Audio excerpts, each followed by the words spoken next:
Hey everyone, and welcome to The Explainer. Today we are unpacking something truly fascinating, the Upasaka Sela Sutra.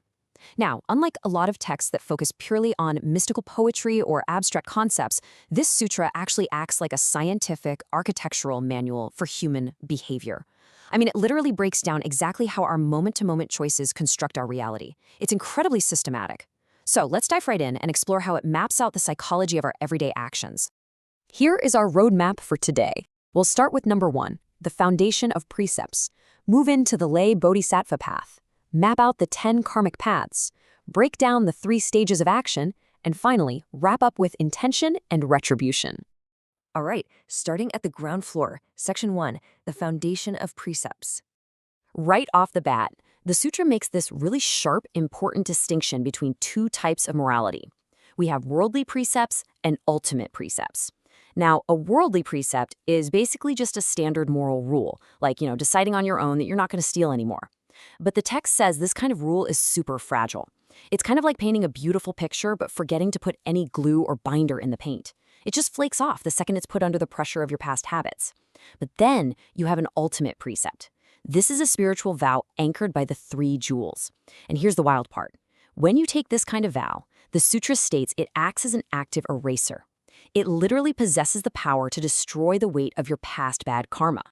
And that brings us to the core structure built on top of that foundation, the 5 precepts. You probably know them: no killing, no stealing, no sexual misconduct, no false speech, and no intoxicants. Now, the absolutely crucial takeaway here is that these aren't framed as punishments. They aren't restrictions meant to make your life boring. In fact, the text beautifully calls them the 5 great gifts. Why? Well, because by practicing them, you are constantly giving the gift of fearlessness to all the living beings around you. Think about it. If everyone knows for a fact you follow these rules, absolutely no one ever has to fear you.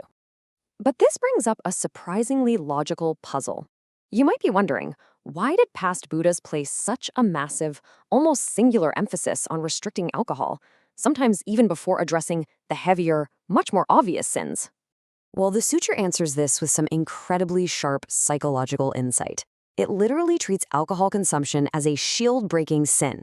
The text explains that alcohol destroys a person's inherent sense of shame and their natural fear of the consequences of doing evil. Once those mental defenses are shattered, well, the heavier sins, the killing, stealing, lying, they become almost inevitable. It's the gateway that unlocks the destruction of those other 4 gifts of fearlessness. Okay, let's move right along to section 2, the lay bodhisattva path. If you've ever felt like it's incredibly tough to practice while juggling a job and a family, the sutra actually agrees with you completely.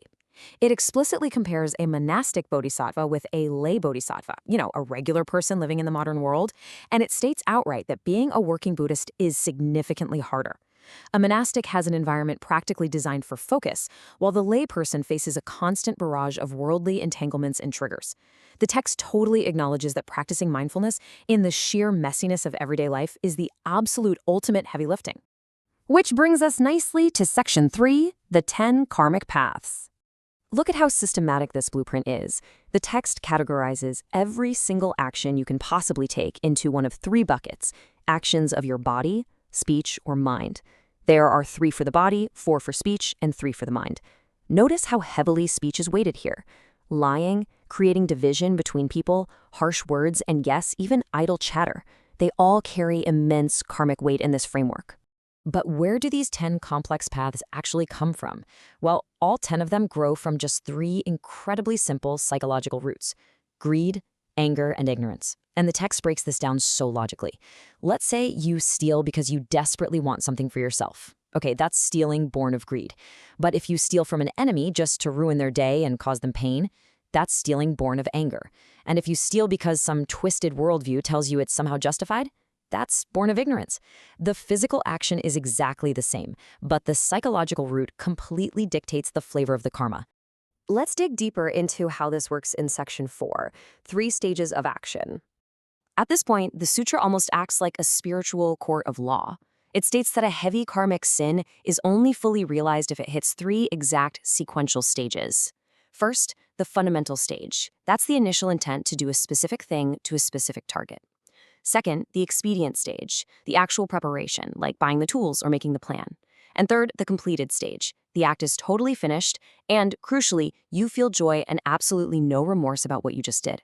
If you don't hit all three of these perfectly, the karmic weight changes entirely. And this strict three-step rule creates some seriously wild edge cases in karmic law, like this highly specific, fascinating scenario mentioned right in the text.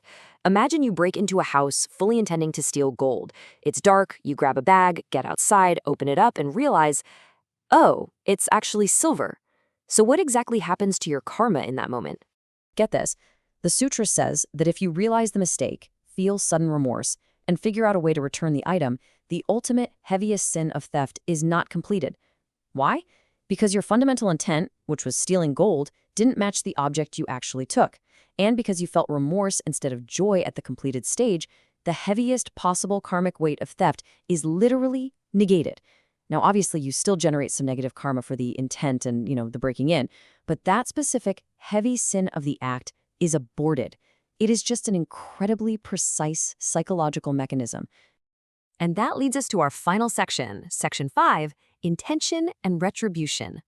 The text proves this laser focus on intention by comparing a well-meaning doctor to a deliberate poisoner. Think about it. If a doctor prescribes a medicine with the genuine, heartfelt intent to heal, but the patient has some freak, unexpected reaction and tragically dies, the doctor absolutely does not inherit the heavy karmic sin of killing. There was zero fundamental intent to harm. Without that underlying malicious intention, the heavy sin simply cannot exist, no matter how terrible the outcome. It really is the mind that creates the sin, not just the physical movement of the hands.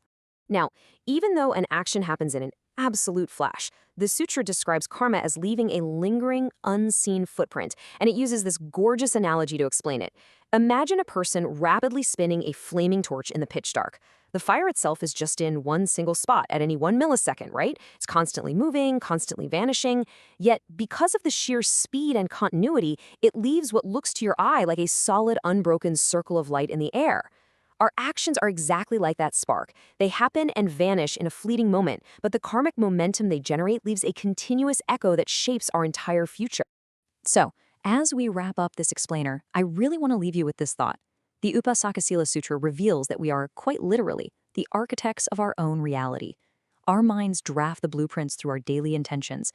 Our speech lays down the bricks, and our actions complete the building. If every single action leaves an unseen echo, what kind of architecture are you building with your mind today? Seriously, take a moment to look at those three roots. Are your actions currently sprouting from greed and anger, or from clarity and compassion? Thank you so much for joining me to explore this incredible text. See you next time.